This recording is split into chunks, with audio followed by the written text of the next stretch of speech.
Hello everyone, welcome back to my channel. இந்த வீடியோவில் நம்ம இன்ஸ்டன்ட் பாவ் பாஜி அதுவும் ஸ்ட்ரீட் ஸ்டைலில் எவ்வளோ சூப்பராக நம்ம வீட்லேயே பண்ணலாம் தான் நம்ம பார்க்க போகிறோம்.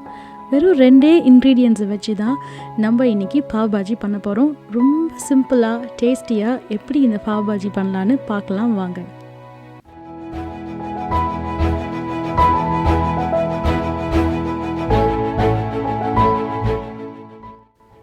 இந்த பாவ் பாஜிக்கு நான் 2 வெஜிடபிள் தான் எடுத்திருக்கேன். கொஞ்சமாக பட்டாணி, அதுக்கப்புறம் 3 உருளைக்கிழங்கு. இதில் நீங்கள் என்ன வெஜிடபிள் வேணாலும் நீங்கள் ஆட் பண்ணிக்கலாம். பச்சை பட்டாணி ட்ரைடாக இருக்கிறதுனால நான் ஒரு 4 மணி நேரம் ஒரு ஹாட் வாட்டரில் போட்டு சோக் பண்ணி வச்சுருக்கேன். சோக் பண்ணதுக்கப்புறம் இந்த உருளைக்கிழங்கையும் பச்சை பட்டாணியும் நம்ம ப்ரெஷர் குக்கரில் ஒரு 3 விசிலுக்கு நம்ம வேக வச்சுக்கலாம். அடுத்ததாக ஒரு பேனில் நான் 1/4 டீஸ்பூன் பட்டர் ஆட் பண்ணுறேன். பட்டர் ஆட் பண்ணதுக்கு அப்புறமா 1 கப் நல்லா சின்னதாக நறுக்கி வச்ச வெங்காயத்தை நம்ம சாட்டே பண்ணிக்கலாம். டோட்டலாக இந்த பாவ் பாஜி பண்ணுறதுக்கு நமக்கு அட்லீஸ்ட் ஒரு 3 டேபிள் ஸ்பூனாவது பட்டர் தேவைப்படும். பாவ் பாஜிக்கு எப்போவுமே ஆயிலில் நம்ம பண்ணக்கூடாது, அப்போ தான் அந்த ஆத்தென்டிக் ஃப்ளேவர் நமக்கு கிடைக்கும்.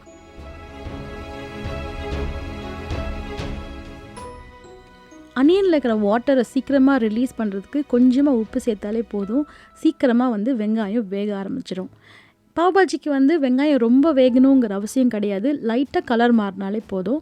அடுத்ததாக 1 டீஸ்பூன் இஞ்சி பூண்டு பேஸ்ட்டு சேர்த்துக்கிட்டு பச்சை வாசனை போகிற வரைக்கும் நம்ம நல்லா வதக்கிக்கலாம். இஞ்சி பூண்டு பேஸ்ட் பிடிக்காதவங்க இதை 1/2 டீஸ்பூனுக்கு நம்ம கம்மி பண்ணிக்கலாம்.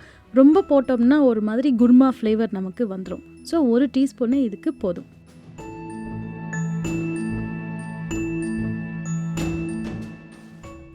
இஞ்சி பூண்டோட பச்சை வாசனை போயிடுச்சு. அடுத்ததாக நம்ம 1/2 கப் தக்காளி ஆட் பண்ணிக்கலாம்.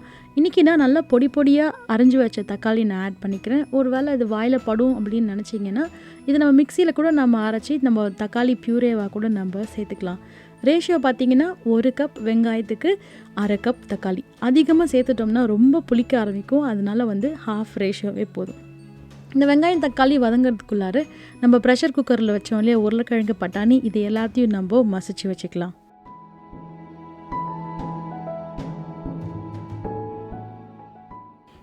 வெங்காயம் தக்காளி நல்லா மசிஞ்சு சாஃப்டாக வந்துடுச்சு. அடுத்ததாக நம்ம ட்ரை இன்க்ரீடியன்ஸை நம்ம ஆட் பண்ண போகிறோம். இது நம்ம வீட்டில் இருக்கிற மசாலா பொடிகளை வச்சே நம்ம பண்ணுறதுனால எக்ஸ்ட்ராவாக நம்ம எதையுமே அரைக்க வேணாம். உங்கள் காரத்துக்கு ஏற்றாப்பில் நீங்கள் வெறும் மிளகாத்தூள், அதாவது ரெட் சில்லி பவுடர், அதுக்கப்புறம் கொஞ்சமாக மஞ்சத்தூள், இது கலருக்காக, அதுக்கப்புறம் கொத்தமல்லி தூள், கடைசியாக கரம் மசாலா. பாவ் பாஜி மசாலா பார்த்திங்கன்னா எல்லாமே பொடியாக அரைச்சி வறுத்து அரைப்பாங்க. இது நம்ம வீட்டில் இருக்கிறது பண்ணுறதால வீட்டில் இருக்கிற இன்க்ரீடியன்ஸை வச்சே நம்ம அதே ஆத்தென்டிக் டேஸ்ட் நம்ம கொண்டு வர முடியும். உங்கள் காரத்துக்கு ஏற்றாப்பில் நீங்கள் சில்லி பவுடரை மட்டும் நீங்கள் அட்ஜஸ்ட் பண்ணிக்கோங்க. இந்த ட்ரை இன்க்ரீடியன்ஸை எல்லாத்தையும் நம்ம வதக்கி வச்ச மசாலா கூட நல்லா சேர்த்துக்கலாம்.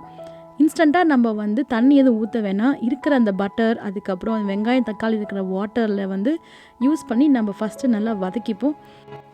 அப்புறமா கொஞ்சமாக தண்ணி சேர்த்து நமக்கு தேவையான கன்சிஸ்டன்சியில் நம்ம இந்த கிரேவி மாதிரி நம்ம கொண்டு வந்துடுவோம். செமி கிரேவி அளவு தான், ரொம்ப தண்ணி ஊற்றக்கூடாது. அதனால் கொஞ்சமாக ஊற்றி நமக்கு தேவையான கன்சிஸ்டன்சி வர வரைக்கும் நம்ம ஸ்டாப் பண்ணிப்போம். எனக்கு டோட்டலாக ஒரு 3/4 கப் கூட தண்ணி தேவைப்பட்டுச்சு, அவ்வளோதான். அதுக்கு மேலே நான் ஊற்றலை. இந்த மசாலா நல்லா குக் ஆகிறதுக்கு ஒரு 2 to 4 minutes ஆகும். அதுக்கப்புறமா நம்ம மேஷ் பண்ண பொட்டேட்டோஸை நம்ம ஆட் பண்ண ஆரம்பிக்கலாம்.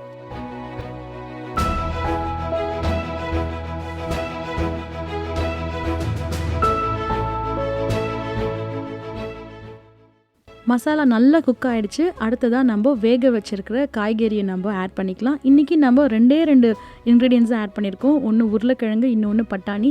நீங்கள் உங்கள் குழந்தைங்களுக்கு பிடிச்சதுன்னா நம்ம கேரட், காலிஃப்ளவர், பீட்ரூட், கெட்டியாக இருக்கிற எல்லா காய்கறியும் நம்ம போட்டு நம்ம பண்ணலாம். பட் இது இன்ஸ்டன்ட்டுங்கிறதுனால இன்றைக்கி 2 வெஜிடபிள் தான்.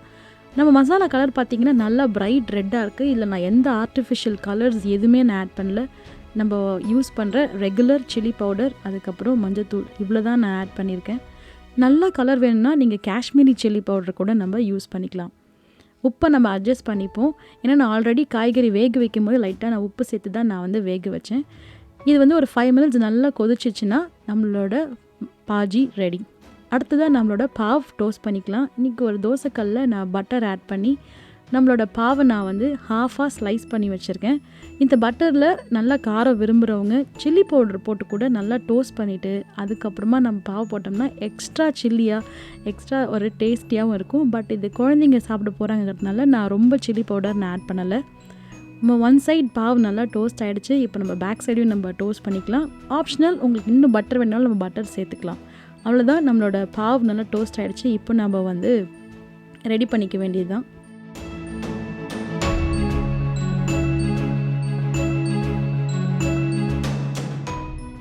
இன்றைக்கி நான் வந்து ஒரு செக்ஷனல் பிளேட்டில் வந்து ஒரு சைடு நான் வந்து பாவ் பன் நம்ம நல்லா டோஸ்ட் பண்ணி வச்சுருக்கிற பாவ் பன் வச்சுருக்கேன். இன்னொரு சைடில் வந்து நம்ம செஞ்ச பாஜி நம்ம வந்து சுட சுட நம்ம சர்வ் பண்ணிக்கலாம். பாவ் பன்ஸ்க்கு மேலேயும் நம்ம சர்வ் பண்ணலாம், இல்லை நம்ம சைடில் நம்ம எடுத்தும் நம்ம சாப்பிட்லாம். நம்ம விருப்பம்தான். எப்படி வேணாலும் இந்த பாவ் பாஜியை நம்மளோட விருப்பத்துக்கு நம்ம அட்ஜஸ்ட் பண்ணிக்கலாம். பாவ் பாஜி எப்போ சாப்பிடும் போது கொஞ்சம் எக்ஸ்ட்ரா க்ரன்ச்சினஸ், அதுக்கப்புறம் எக்ஸ்ட்ரா க்ரீமியாக இருக்கிறதுக்கு நான் இன்னும் கொஞ்சம் பட்டர், சாப்ட் கொரியாண்டர் நான் வந்து அந்த பாஜியிலே சேர்த்துருக்கேன். அனியன் வந்து நான் தனியாக சேர்த்துருக்கேன். ஏன்னா என் பசங்க அனியன் சாப்பிடவே சாப்பிடாதுங்க. ஸோ நம்ம வந்து தேவைன்னா எடுத்து போட்டு நம்ம சாப்பிட்லாம். அவ்வளோதான், நம்மளோட பாவ் பாஜி ரெடி ஆகிடுச்சு. மேக்ஸிமம் ஒரு 30 to 45 மினிட்ஸில் நம்ம இது எல்லாமே செஞ்சு முடிச்சிடலாம். ஒரு ஈவினிங் ஸ்நாக்காகவும் சரி, இல்லை டின்னராகவும் சரி, நல்ல ஒரு ஸ்டமக் ஃபில்லிங்காக இருக்கும். குழந்தைங்களுக்கு இது ரொம்ப பிடிக்கும். ஏன்னா அவ்வளோ டேஸ்டியாக இருக்கும். உங்களுக்கு வெஜிடபிள்ஸை ஹிட் பண்ணி நம்ம வந்து குழந்தைங்களுக்கு கொடுக்கணுன்னா இது ஒரு easy way.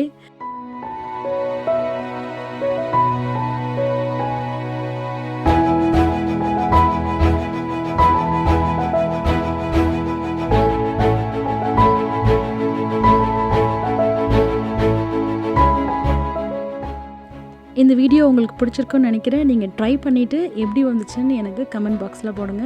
I'll meet you all in another video. Until then, bye from Archana. Take care.